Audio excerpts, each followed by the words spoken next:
Hello everyone, my name is the Mad Scorpion, and welcome back to This Week in Destiny for March the 14th. So we got a few things to go over that is actually hopefully a little exciting for the future based on at least what they're showing in concept art or poster art.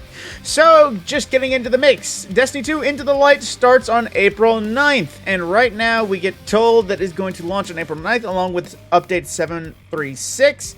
And includes further tuning to sandbox and quality of life. And just based off of what we can see, there is a few obvious things we can see based on this.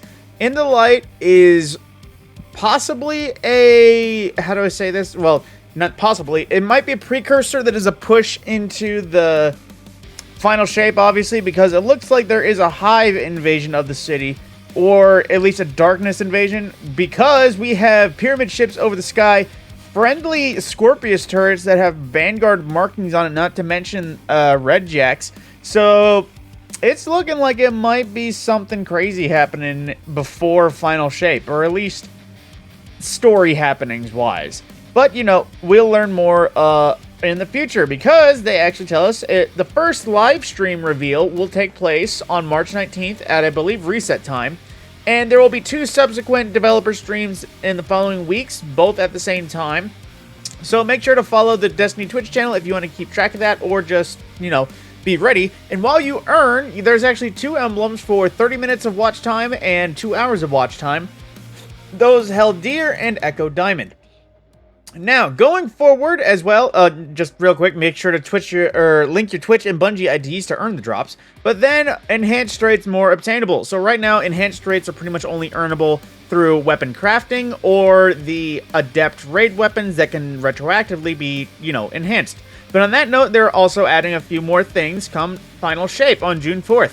Basically, everything that was added in the recent, let's just say, Season 2.0, the 2 weapons added to Trials of Osiris, the 2 weapons added to Iron Banner, as well as the Nightfalls, Guardian Games weapons, as well as all the new Prophecy, refreshed, and new weapons, will be earning the ability to earn enhanceable traits come final shape. And I won't lie, it's odd that they included the Guardian Games things, because now any of the other event weapons will just not be enhanced, so these will technically have a leg up, air quotes, above everything else. And who knows if it's retroactive, because I know I have a version of the title that I have from last year that I absolutely adore, but I don't think it exists in this year's version. So here's hoping it's retroactive to every version of these guns. Same thing with Traxapose. I have versions that I'd like to double enhance, but you know, but that's also good for the Prophecy dungeon, because it is an extra level of grinding. Because sure, you can go for the God roll, but it is an extra incentive if you go for the God roll, because you can enhance it. On that note then, getting into the usual Guardian Games boring stuff, basically Hunters are still winning by a landslide. And just as a recap, I believe that the way the Bungie has balanced this season as well, especially with the incentive of the Skimmer, caused an issue. Just to give a little bit of personal feedback. The medallion, there's 3 ways you can earn the Skimmer permanently. There is either playing a lot, and I mean a lot, of Guardian Games, which in the end, I spent maybe 2 or 3 hours working on it one day, and literally just only made like 36 or 72, I forget, but 36 or 72 of 1200 progress required, which meant I was going to be at it for maybe 30 hours total to even finish. Then the second part is the 10% Nightfall score. Sure, I could beat my head in the wall trying to get the top 10 score, but it's really freaking hard considering you're fighting everyone else that is either going for best scores for no reason or also going for the Skimmer. So it usually defaults to the last option of Daily Focus Zone. Participate when you notice whoever is winning, which is typically Hunters, and then get your, 3 winners packages to earn the Skimmer. Now here's the problem. Bungie even says it themselves, let's see, right here. The daily focus activities happen during the day have a huge impact on the daily winner. Yeah, you read that. The daily focus zones have big impact. The easiest way, at least so far, to get it is the daily focus zones. Most people log in, see Hunters are winning, and then contribute more to Hunters. And then the Hunters win the daily focus zone 4 times a day. And then they win the day. The only exception for a one day has been Titans somehow, even though they've been in the backfield the entire time. I'm pretty sure all the Hunters were at church and just took Sunday off or something like that. I don't know. But yeah, so Bungie, listen close. The more and more you mess with balancing, and you kind of mess with the balance entirely. Then as well, there is, of course, the fundraisers for the Guardian Games Cup, which is going, which right now it seems to kind of be out of, I wouldn't say, well, no, it pretty much seems like everyone that isn't first place is out of the running. First place in fundraisers is ahead by $7 grand total, and with medals, they are ahead by practically, or over double. So yeah, it's looking like whoever is in each of these teams really want that skimmer.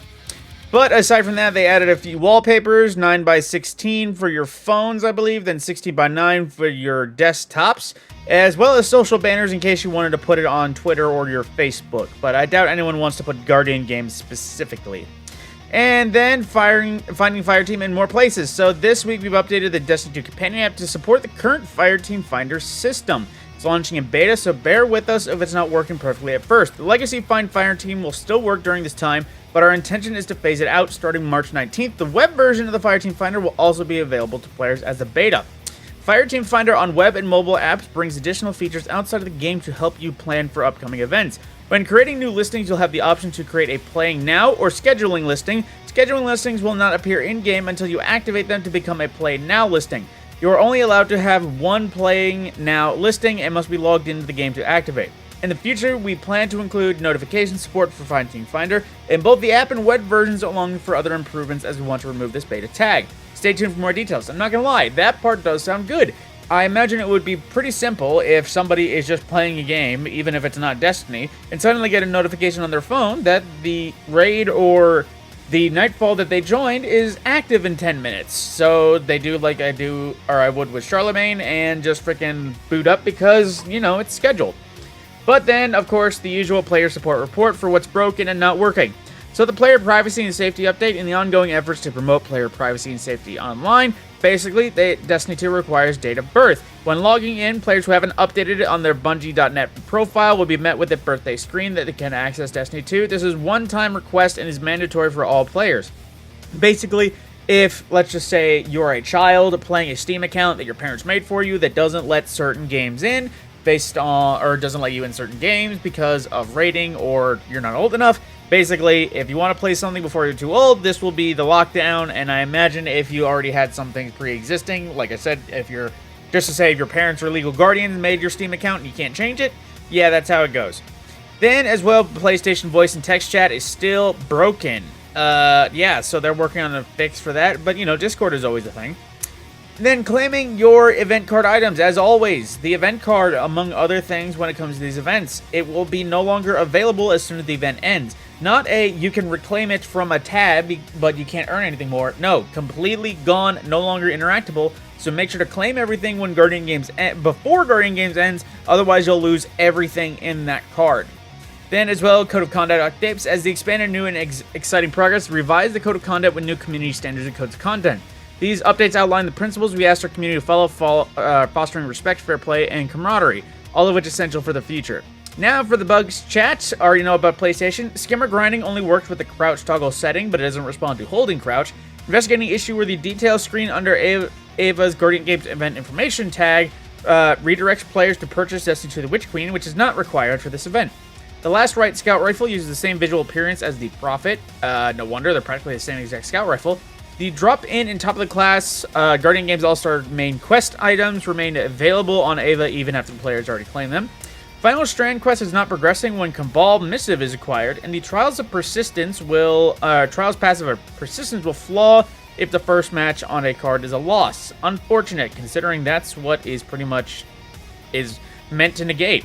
And then a lot of the movies of the week is obviously as expected Skimmer montages, and then a nice little art of the week of a... Oh, right. Oh, wait. This is entering the Deep Stone Crypt. I thought this was Trevor. I don't recall there being lasers in the Deep Stone Crypt. But aside from that, yes, that is the end of, you know, Guardian Games. And they try to say that it isn't over for Warlocks or Titans, but unless literally either class wins all of the remaining days, I heavily doubt that. Aside from that, that has been This Week in Destiny. I am definitely excited for Into the Light. I wish it was more of a Destiny showcase, like hour-long stream, as opposed to maybe 3 20 to 30 minute streams. You know, I like it all in one time because then I can actually process it all and maybe go it over. And not watch one stream to speculate and watch another to learn that all my speculations were wrong. But aside from that, my name is the Mad Scorpion, and thank you for watching.